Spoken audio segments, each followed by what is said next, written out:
Bonjour à tous, merci d'être venus aujourd'hui. Donc, je tenais tout d'abord à remercier Monsieur Couturin pour cette invitation et puis toutes les personnes qui ont permis que cette présentation puisse se faire aujourd'hui.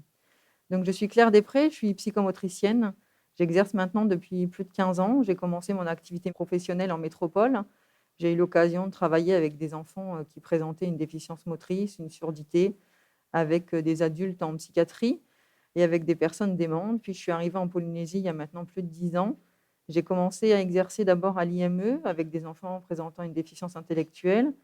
Puis je me suis installée en libéral. J'ai ouvert un cabinet de psychomotricité sur Papeete, dans lequel j'ai exercé pendant 7 ans.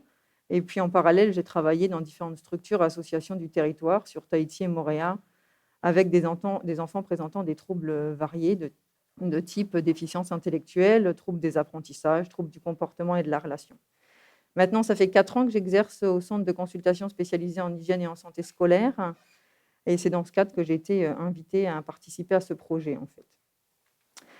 Donc, je vais essayer de vous présenter le plus succinctement possible ce que c'est que la psychomotricité. La psychomotricité, c'est un vaste domaine qui est souvent mal connu et méconnu.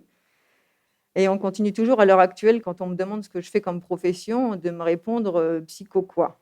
Psycho quoi, parce que c'est quelque chose qui est compliqué à expliquer, qui est compliqué à concevoir et du coup à présenter brièvement. Donc, je vais essayer d'en faire une présentation la plus claire possible et puis n'hésitez pas, si vous avez des questions et des interrogations, à me les poser. Donc, la psychomotricité, elle peut être perçue comme une fonction, une technique ou un regard. Pour ma part, je préfère l'envisager comme un regard. C'est une façon de voir les choses et de les percevoir. Parce qu'on n'est pas que dans la constatation de ce que l'enfant ou la personne sait ou ne sait pas faire, mais on va s'intéresser à comment elle l'a fait.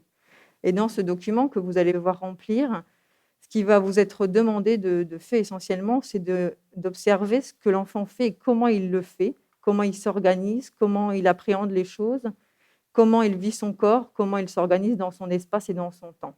Et c'est ça qui va nous intéresser le plus, c'est le comment. C'est pour ça que dans chaque item que M. Couturin vous a présenté, vous aurez à chaque fois des précisions. Est-ce qu'il est à l'aise? Est-ce qu'il arrive à s'organiser? Est-ce qu'il a une stratégie? Et c'est ces éléments-là qui vont nous permettre à nous de comprendre ce qui pose souci à l'enfant et d'essayer de percevoir et de cerner au mieux ses difficultés, en fait. C'est pour ça que pour moi, je pense que c'est plus qu'une technique ou une approche, une façon de voir les choses. On peut être plusieurs professions à observer les mêmes capacités et les mêmes fonctions, mais on ne va pas les regarder avec le même regard. Donc la psychomotricité, en fait, elle va percevoir les interactions constantes entre la motricité, qui est constituée des mouvements, de la posture et du tonus, et le psychisme, c'est-à-dire les émotions, l'imagination et la cognition, d'une part, et entre l'individu et son environnement, d'autre part, en fait. Et c'est ces interactions constantes qui vont nous permettre de cerner l'enfant dans sa globalité et de voir comment il s'organise avec son corps, comment il est dans son espace et dans son temps, et comment il s'adapte à l'environnement, en fait. Et à partir de là, on va pouvoir un petit peu cerner l'enfant, comment il s'est construit, comment il appréhende son environnement et comment il développe ses capacités. Donc le développement psychomoteur, il s'intéresse au développement de l'enfant dans les domaines de la motricité, de la prise de conscience de son corps et de la prise de conscience de soi, mais aussi dans la prise de conscience de son environnement spatio-temporel et de ses possibilités de s'y adapter, en fait. En psychomotricité, on considère que tout acte est psychomoteur. Quand vous marchez, c'est un acte psychomoteur. Quand vous parlez, c'est un acte psychomoteur. C'est en cela qu'il est difficile d'expliquer et de définir ce qu'est la psychomotricité, parce que comme nous intervenons sur toutes les interactions entre le corps et l'esprit, et inversement entre l'esprit et le corps, tout acte est défini en soi comme un acte psychomoteur. La psychomotricité va étudier différents domaines. C'est ce qu'on va voir tout au long de la partie motricité et comportement. On a essayé de cibler des items de manière la plus précise possible pour avoir une lecture la plus globale et la plus détaillée possible des capacités de l'enfant et de ses difficultés, en fait. Alors, en psychomotricité, on considère aussi que tous les apprentissages trouvent leur origine dans l'expérience et dans le vécu corporel. On considère que ce qui n'est pas passé par le corps ne peut s'inscrire dans l'esprit et donc ne peut être appris, en fait. Le vécu, qui va être corporel, sensoriel, va pouvoir alors se marquer dans la mémoire corporelle, la mémoire intellectuelle, sensorielle et affective de l'enfant. Et puis, petit à petit, il va pouvoir, du coup, aboutir à une connaissance qui va être plus abstraite et s'approprier cette connaissance. Par exemple, un enfant, si vous lui demandez de dessiner des ponts, Si auparavant il n'a pas, dans un parcours de motricité, vécu le mouvement, sauter au-dessus d'un obstacle, bondi comme une grenouille, il ne va pas pouvoir se représenter ce mouvement comme une trajectoire sur le plan mental et intellectuel et il lui sera alors très difficile de le représenter sur le plan graphique. Il faut que ce cheminement ait eu lieu pour que l'enfant il puisse passer du mouvement au geste et donc du vécu à la représentation. Le tout petit, c'est pareil, il va agir progressivement et il va, au fur et à mesure qu'il va faire des actions, il va être capable du coup de les comprendre et de se représenter dans sa tête ce qu'il est en train de faire. Par exemple, un tout petit, il va par hasard toucher un bouton, ce qui va provoquer une lumière ou alors une sonorité. Et c'est en renouvelant l'expérience qu'il va se rendre compte que du coup, il y a un effet de cause à effet et qu'il peut avoir une action sur son environnement et euh, du coup avoir une conséquence sur son environnement. C'est comme ça qu'on considère en psychomotricité que se construise la connaissance de soi, de son espace, de son temps et de tous les apprentissages et de toutes les capacités qui seront nécessaires à la mise en place des apprentissages. En fait. Le moteur aide l'intelligence à se construire et inversement. L'enfant, il va apprendre plus efficacement s'il manipule, s'il expérimente et s'il peut vivre les choses. À l'heure actuelle, les enfants sont quand même de plus en plus exposés aux écrans et on se retrouve avec des problématiques très compliquées où nous avons, nous, même en tant que professionnels expérimentés, du mal à faire la part des choses en ce qui relève du trouble et du manque de vécu suite à un défaut de manipulation, d'expérimentation. En fait. Donc tout ceci peut vraiment interférer sur le développement de l'enfant. Le psychomotricien va donc aider à son patient à trouver ou retrouver un équilibre psychocorporel, à prendre conscience de son corps, à le maîtriser et en faire un instrument capable de s'exprimer et de communiquer. Est-ce que cette présentation de la psychomotricité déjà est claire? Est-ce que vous avez des interrogations? Alors, je connais certains d'entre vous pour avoir suivi des enfants qui étaient dans vos classes. Je ne sais pas si vous avez besoin de plus de précision avant que je continue ou si cette explication vous convient. Donc, le psychomotricien, il intervient de manière générale et plus spécifiquement au centre de consultation spécialisé en hygiène et en santé scolaire quand l'enfant il va présenter des difficultés de comportement. On va pouvoir recevoir des enfants qui vont être anxieux, nerveux, agités ou alors passifs et inhibés. Et on va les recevoir à partir du moment où cela entrave leur développement psychomoteur et leur empêche du coup de s'épanouir sur le plan psychocorporel. On va aussi pouvoir recevoir des enfants qui ont du mal à se situer dans la relation avec autrui. Les enfants qui, eux, relèveront plus du trouble psychique seront reçus dans un service dédié en pédopsychiatrie. Ensuite, on va pouvoir recevoir les enfants qui présentent des troubles de la régulation émotionnelle, des tics, des bégaiements, des enfants qui ont du mal à gérer la frustration, à gérer leurs émotions et qui sont tellement débordés par celles-ci qu'ils n'arrivent pas à se concentrer sur autre chose, en fait, et que du coup, on a à nouveau une entrave de leur développement. On va également recevoir des enfants qui sont maladroits sur le plan moteur, gestuel, qui ont une motricité qui est disharmonieuse, qui ont des difficultés à s'organiser. Des enfants qui sont en difficulté pour se concentrer, pour mémoriser, pour être attentifs. Des enfants qui présentent des difficultés graphomotrices et qui vont du coup avoir des difficultés à rentrer dans l'écriture. Des enfants qui ont des troubles des représentations corporelles, c'est-à-dire de l'image du corps et du schéma corporel. Des enfants qui vont présenter des troubles spatio-temporels, c'est-à-dire du repérage dans l'espace et dans le temps. Des enfants qui sont mal latéralisés, qui n'arriveraient pas ou qui n'auraient pas choisi une main dominante pour écrire ou pour les activités gestuelles et pour développer leur habilité manuelle. Et tous les enfants qui présentent des difficultés de coordination, de dissociation, de motricité globale, en fait. Notre champ de compétences est vaste, c'est en cela que c'est difficile de le synthétiser et de l'expliquer en quelques mots. Au sein du centre de consultation en hygiène et en santé scolaire, on reçoit essentiellement des enfants avec des retards de développement psychomoteur qui peuvent être dus à des troubles, mais qui sont souvent dus à des carences et à des retards de développement globaux, en fait. Des enfants qui manquent de stimulation, qui manquent de vécu, qui ont généralement un retard également de langage et qui, du coup, sont en difficulté dans leur développement personnel et de ce fait dans les apprentissages. C'est comme s'il n'y avait pas les fondements qui permettent, du coup, d'acquérir les apprentissages. On reçoit ensuite des enfants qui présentent des troubles des apprentissages scolaires, des enfants qui ont des problèmes de comportement et des enfants qui auraient aussi des difficultés dans la gestion des émotions, la gestion de la frustration, en fait. Donc, au travers de cet outil qui a été mis en place en collaboration entre la santé et l'éducation, on recherche en fait à repérer ce qu'on appelle, nous, les troubles neurodéveloppementaux.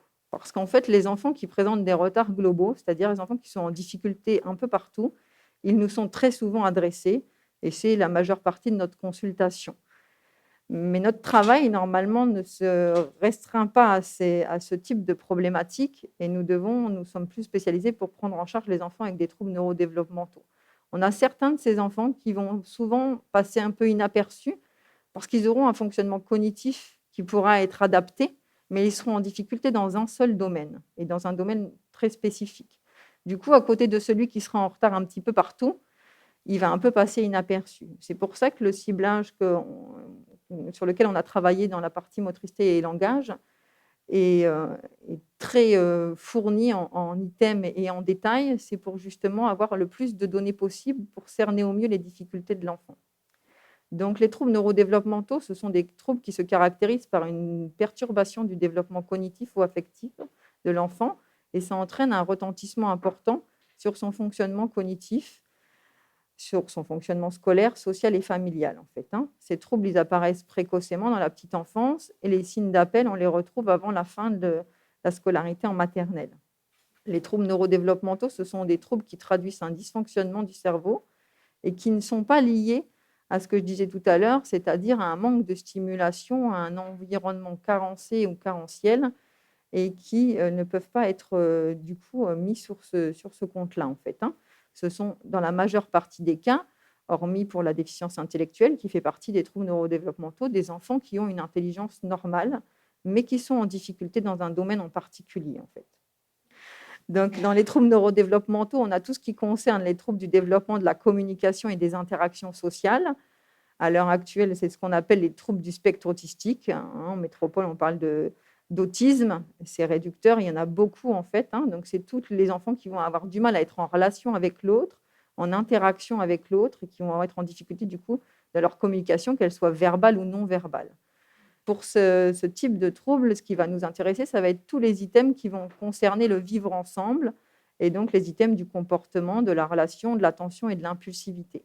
On regardera bien évidemment aussi les autres items, parce que ce qui va nous intéresser, c'est de voir la répercussion de l'un sur l'autre et d'essayer de comprendre les liens qu'il y a entre les autres. À partir de cet outil, on ne va pas pouvoir déceler les troubles neurodéveloppementaux. On va pouvoir déceler les enfants en difficulté et ensuite, en refaisant des tests plus approfondis en fonction des informations que vous allez nous donner, on pourra mieux cibler du coup les évaluations qu'on pourra proposer aux enfants lors de la visite DSG et du coup mieux cerner leurs difficultés en fait. Après, on a les troubles du développement intellectuel, donc ça c'est ce qui est le plus commun, c'est la déficience intellectuelle. Donc là, ça va être une lecture transversale de tous les items concernant le langage et le comportement et la motricité. L'enfant, normalement, sera en difficulté partout, hormis généralement ce qui est de l'ordre de la motricité globale ou des coordinations, en fait. C'est la première chose qu'on va éliminer, la première raison des difficultés scolaires qu'on va pouvoir éliminer avant d'aller suspecter autre chose, en fait. C'est pour ça que souvent, on fait intervenir les psychologues scolaires pour avoir une évaluation, pour pouvoir après affiner les hypothèses de diagnostic, en fait. Ensuite, on a tout ce qui concerne les troubles de l'attention, qu'on appelle le TDAH ou TDA, le trouble déficitaire de l'attention avec ou sans hyperactivité. Donc là, c'est à nouveau les items du vivre ensemble qui vont nous intéresser plus spécifiquement, mais on aura aussi besoin d'une lecture de tous les autres items pour comprendre la répercussion que ça a, en fait. Ensuite, on a tout ce qui est trouble d'acquisition du langage. Donc ça, c'est ce qui va concerner la dysphasie. Ce sera plus la partie de ma collègue qui va intervenir juste après. On a tout ce qui est les troubles d'acquisition de la coordination. C'est ce qu'on appelle actuellement les troubles développementaux de la coordination, qu'on appelait auparavant dyspraxie ou TAC, en fait. Donc ça, c'est les enfants qui vont avoir du mal à programmer un geste et à l'automatiser. C'est ce qui va pouvoir créer des difficultés dans l'organisation gestuelle ou dans la mise en place de l'écriture, en fait. Puis, on a enfin les troubles spécifiques des apprentissages, tels que la dyslexie, la dysorthographie. Donc là, à nouveau, ce sera les items du langage et la partie de ma collègue concernant tout ce qui va être la phonologie, et la dysgraphie, qui va concerner du coup la difficulté à apprendre à écrire, en fait. On a différentes classifications. Voilà. À l'heure actuelle, la classification qu'on utilise, c'est celle-ci. Alors, parce qu'il y a des troubles qui sont la cause et d'autres qui sont la conséquence, en fait. Et on cherche toujours, nous, à définir la cause – et non pas à regarder que le symptôme, en fait. Donc l'objectif à terme de ce partenariat, pour nous, ça va être d'essayer de différencier ce qui est de l'ordre du trouble de la difficulté, en fait.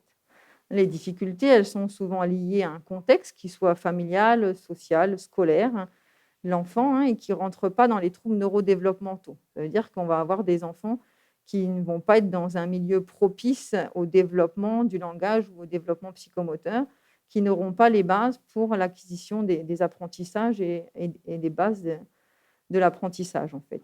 Rien n'est inné, tout ce qui s'acquit, ça se passe par la stimulation et l'expérimentation, et ce qui va permettre à l'enfant de développer ses capacités, ses aptitudes, puis petit à petit de les automatiser, en fait, hein. Donc quand on n'a pas cette stimulation, cette expérimentation, l'acquisition, elle ne peut pas se mettre en place. C'est ce qu'on retrouve à l'heure actuelle par rapport à la surexposition aux écrans, où les enfants, du coup, ils ne font plus beaucoup de jeux de construction, ils ne développent pas leur habilité gestuelle, ils ne développent pas leur habilité spatiale. Et après, quand il s'agit du coup de passer sur du graphisme ou de l'écriture, c'est très compliqué parce qu'il manque des fondements avant la mise en place de ces gestes graphiques, en fait. Donc le retard, c'est un décalage par rapport à une norme qui peut se rattraper avec une prise en charge, hein, qu'elle soit pédagogique via le DAZ ou via des professionnels, tandis que le trouble, hein, c'est une difficulté qui va durer dans le temps, en fait, hein, et même si on a une amélioration des capacités de l'enfant, le décalage par rapport à la norme va toujours exister, en fait, hein. C'est en ça qu'on différencie de l'un de l'autre. Notre difficulté, c'est que parfois les enfants qui présentent des difficultés spécifiques dans un domaine, on va d'abord parler au départ d'un retard et il va falloir qu'il y ait une prise en charge qui soit adaptée et qui soit conjointe avec l'éducation, avec le DAZ et avec la santé pour pouvoir voir après si on est vraiment dans quelque chose de l'ordre du retard ou si on peut parler du trouble. À l'heure actuelle, il est difficile au premier abord de dire si un enfant présente ce qu'on appelait auparavant une dyspraxie, c'est-à-dire un trouble d'acquisition de la coordination, ou une dysgraphie, une difficulté à entrer dans l'écriture. Étant donné que les facteurs environnementaux, sociaux, familiaux et le cursus scolaire peuvent jouer sur le développement de ces capacités, il faut d'abord qu'il y ait une prise en charge qui soit réalisée pour qu'après, on puisse faire la part des choses entre ce qui est de l'ordre du retard de ce qui est de l'ordre du trouble, en fait. Donc, au niveau des items qui ont été choisis lors des groupes de travail, en fait, hein, on les a choisis parce qu'on considère qu'en psychomotricité, qu'il faut partir de tout ce qui est global pour arriver à ce qui est plus fin. C'est-à-dire qu'on a choisi des items qui vont concerner la motricité globale avec le parcours. Ça veut dire l'organisation corporelle de manière générale, les habiletés motrices de manière générale. Puis, on est arrivé sur des choses un peu plus fines, comme la construction de la tour, l'activité de reproduction d'une figure au travers d'une activité de découpage et de collage, et le collage des gommettes pour du coup pouvoir à nouveau voir ce qu'il en est sur le plan de la dextérité manuelle, des coordinations et des praxies, en fait, hein. Donc on part toujours du global pour en arriver au fin, on part du mouvement pour arriver au geste, et on part du vécu corporel pour arriver à un apprentissage. Il a fallu choisir en fonction de vos attendus ce qui pouvait être le plus évocateur et le plus parlant. On a essayé de cibler du coup des activités de chacun des domaines pour pouvoir avoir une vision globale de l'enfant et de son développement, en fait, on considère, nous, en psychomotricité, que l'enfant, au cours des premiers mois de sa vie, puis des premières années de sa vie, il va passer d'un corps, d'un espace et d'un temps qui est d'abord subi, les tout premiers mois, puis ensuite qui est vécu les mois suivants, et puis qui finit par être les premières années perçues et enfin connues et maîtrisées, en fait. Hein, d'abord, l'enfant, il va subir les contraintes de ses parents qui vont l'emmener de droite à gauche sans savoir ce qui va lui arriver après et sans pouvoir percevoir et comprendre les notions temporelles.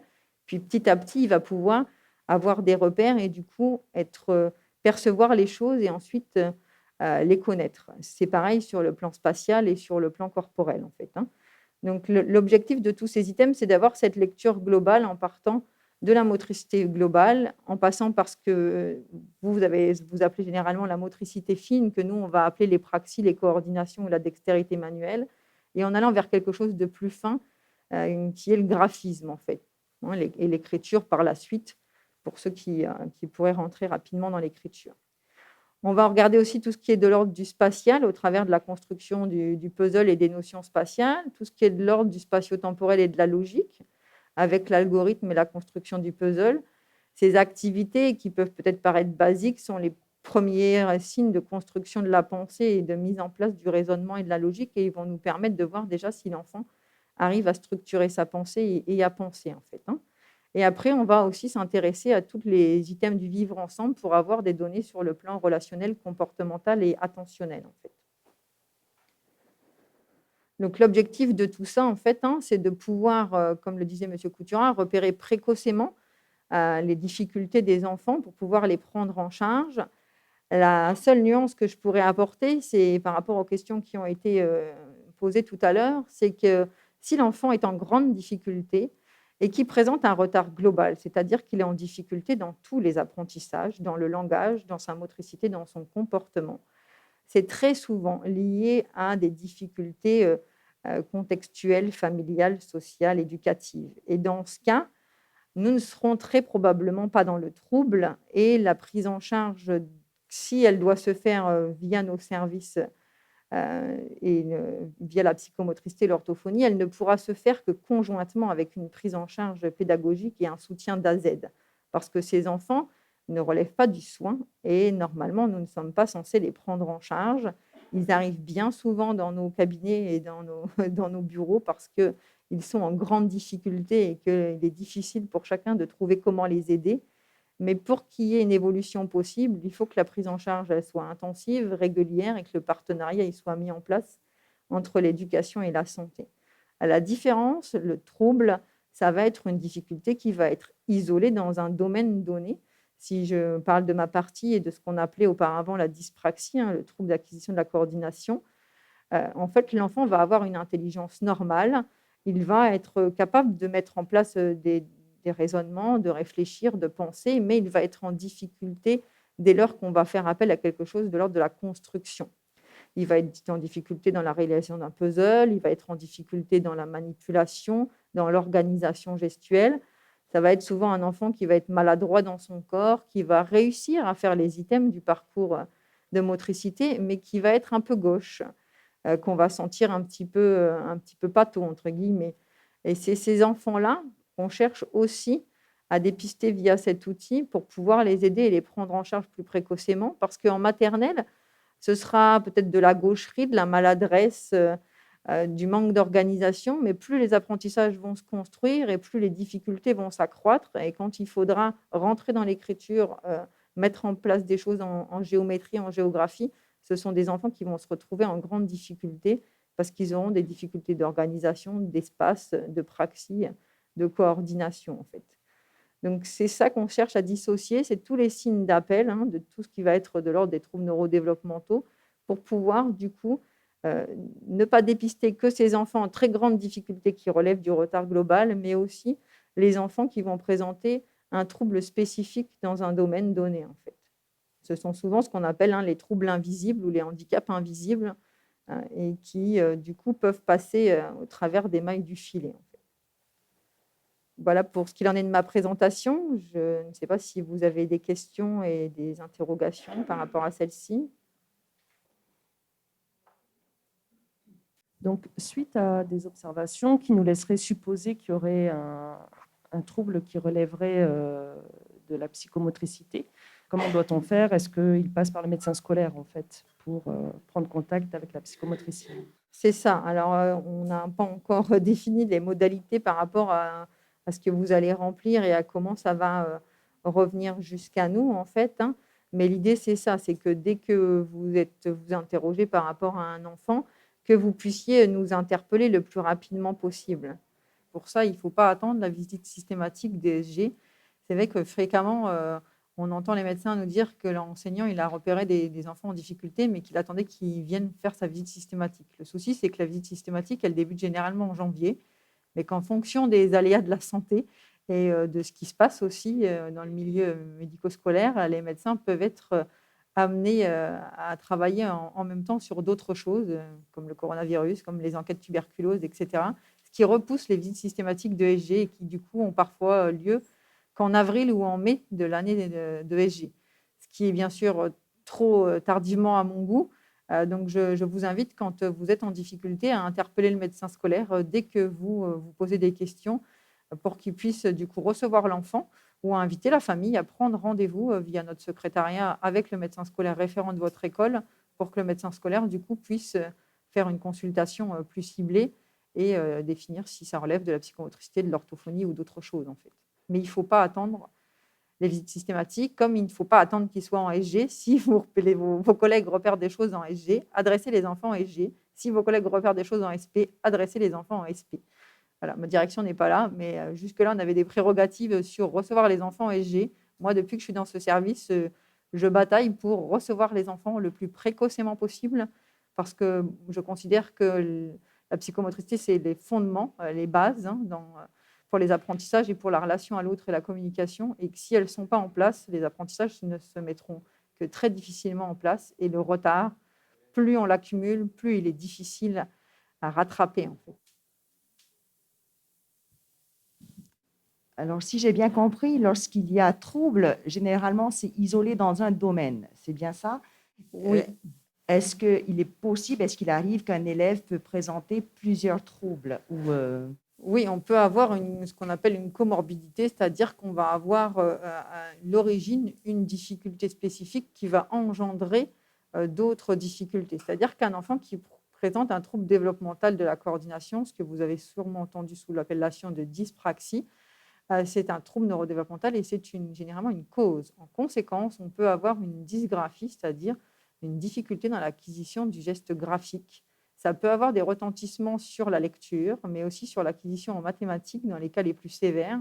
Parce qu'il faut savoir aussi que dans les troubles neurodéveloppementaux, la difficulté, c'est que le seuil d'atteinte varie d'un enfant à l'autre.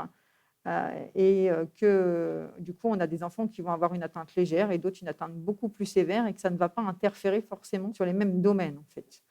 Et les outils qu'on va pouvoir mettre en place pour un enfant ne fonctionnent pas forcément pour un autre enfant. Et c'est là aussi la difficulté, c'est que du coup, il faut pouvoir bien cerner le profil de l'enfant, voir sur quoi il peut s'appuyer pour pouvoir du coup lui proposer des remédiations en fait. Dans les troubles de ce type-là, on ne répare pas l'enfant, on ne rééduque pas l'enfant, on lui apporte d'autres stratégies de compensation, des stratégies de détournement par lesquelles il va pouvoir passer. C'est comme si dans son cerveau, le circuit comme ça était défectueux. Donc, on va mettre en place un autre circuit par lequel il peut passer pour que l'information puisse passer et que l'apprentissage puisse se faire et à un moment donné s'automatiser. L'objectif est là, c'est que du coup, ça s'automatise et que l'enfant ne soit pas toujours en train de devoir réfléchir à ce qu'il est en train de faire, en fait. C'est comme nous, quand on conduit, c'est une praxis de conduire une voiture qu'on a automatisée. On n'est plus en train de penser comme quand on est à l'auto-école, à comment on tient le volant, comment on tourne, où est le clignotant, comment on passe la vitesse. L'enfant qui présente une dyspraxie importante, quand il va écrire, il va être constamment en double tâche, en train d'essayer de se demander dans quel sens il doit former sa lettre, et du coup, comment il doit la lier à l'autre lettre et qu'est-ce qu'il est en train d'écrire en même temps. Et c'est là sa difficulté. Comme il ne peut pas se débarrasser de la praxis de l'écriture, du mouvement, du geste graphique qui s'automatise et qu'on peut faire maintenant les yeux fermés, en écrivant à l'envers, du coup, cette non-automatisation entrave après l'acquisition de tout ce qui va être acquisition du langage écrit, en fait, et des compétences autres en langage, en fait. Merci. Je voudrais juste rajouter une dernière petite chose que j'ai oubliée tout à l'heure quand M. Coutura parlait de l'item qui est présenté via le bateau à reconstituer. Il parlait des enfants qui avaient du mal à savoir s'il fallait qu'ils utilisent le ciseau de gaucher et le ciseau de droitier.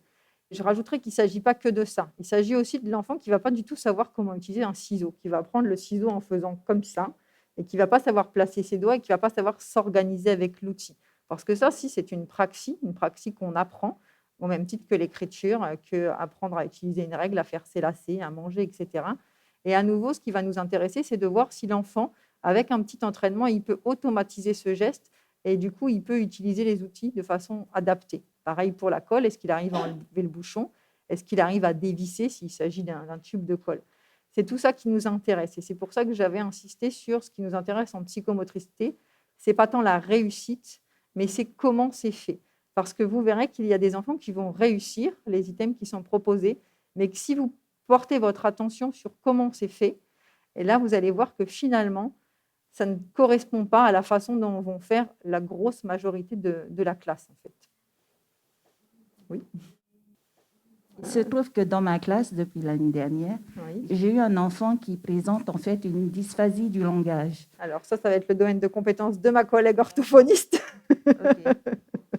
qui va intervenir après sur le langage, en fait. Et je vous avouerai que souvent j'étais démunie face à ce type d'enfant-là. Je ne savais pas quoi lui proposer. J'essayais des choses avec lui et puis je me suis rendu compte non, que ça ne passait pas, qu'il n'y arrivait pas. Donc il fallait essayer autre chose. C'était très, très difficile. Dans ces cas-là, il est important que le partenariat il puisse se faire et que vous puissiez nous interpeller, en fait. Hein. Donc, on est comme vous, on travaille sur des horaires qui sont de 7h30, 15h30, du lundi au jeudi jusqu'à 14h30 le vendredi.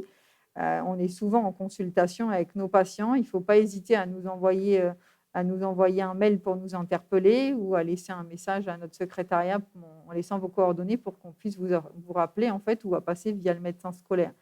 Quand on arrive à travailler en partenariat avec l'enseignant qui reçoit l'enfant que l'on a en consultation, c'est là qu'on obtient les meilleurs résultats parce qu'on va proposer à l'enfant les mêmes types de remédiation, la même façon de faire, et du coup, l'enfant ne va pas se perdre dans ce qui lui est proposé. C'est ce que j'allais dire, il faut croiser nos regards. Donc toi, en tant qu'enseignant, avec le DAZED, avec le médecin et tout le personnel qui peut œuvrer. Et après, je pense que là aussi, on va rentrer certainement dans la mise en place du PAP en fonction des troubles et ils vont nous donner des directions à suivre, des propositions. Alors, le PAP, il sera proposé que quand le trouble sera avéré. C'est ce qu'on essaye ce à quoi on essaye d'être le plus attentif à l'heure actuelle, parce qu'à un moment donné, on mettait en place beaucoup de PAP dès lors qu'on avait de la difficulté ou de la grande difficulté. Sauf que ce que je vous expliquais, c'est qu'on va pouvoir être dans certains cas dans du retard et que ce retard va, avec une prise en charge adaptée, se compenser. Et si on pose un diagnostic trop précocement, comme parfois ça arrive trop tardivement, ça va suivre l'enfant et puis ça va le stigmatiser aussi par rapport aux autres et par rapport à lui-même aussi, et la façon dont lui, il se perçoit. Donc c'est important de comprendre que le PAP en soi ne résout rien, mais que ce qui est important, c'est le partenariat et que du coup, on puisse échanger et travailler en lien pour voir ce qu'on peut apporter chacun dans son domaine de compétences à l'enfant, en fait.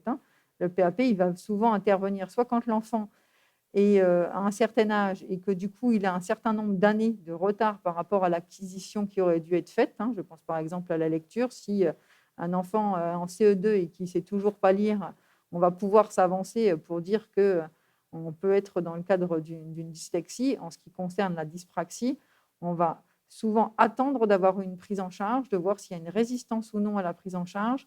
Et si les choses cèdent, ça veut dire qu'on était dans le cadre du retard. Dans ce cas, il n'y aura pas de PAP mis en place. Par contre, si les choses restent très compliquées, là, on va le mettre en place. Ça nous arrive de le mettre quand même en place quand les enfants sont en très grande difficulté, que la suspicion elle est importante mais pas avérée. Parce que quand on est en école maternelle ou en école primaire, il y a un moment donné où il y a un renouvellement du PAP qui se fait et on pourra alors au secondaire ne pas renouveler le PAP si on était dans le cadre du retard et que finalement les choses se sont bien mises en place pour que ça ne suive pas l'enfant dans le reste de sa scolarité. Vous voyez que là, déjà, on rentre dans des spécificités là, où on dépasse le repérage. On est déjà dans le diagnostic spécifique et on voit bien qu'après, du coup, maintenant, il va falloir rentrer d'une façon particulière sur ce qu'est la dyslexie, à quel moment on peut la diagnostiquer, ce que c'est que le trouble d'acquisition, à quel moment on peut le diagnostiquer, la dysphasie, etc. etc. On rentre dans le domaine encore plus spécialisé. Ce n'est pas tout à fait notre créneau, Nous, notre créneau, c'est vraiment je dirais, la partie pédagogique, même si c'est tout à fait intéressant de comprendre et de savoir tout ça. Mais nous, restons axés sur nos compétences parce qu'on risque de se perdre après. Nos compétences, l'acquisition et voir si l'enfant est en décalage ou grand décalage et savoir à quel moment donné, effectivement, je passe la main, à quel moment je fais appel au DAZED, à quel moment donné, je fais appel au médecin ou au rééducateur. C'est cette notion de seuil qu'il faut bien que l'on identifie et que l'on partage. C'est bon ? De rien. Merci à vous.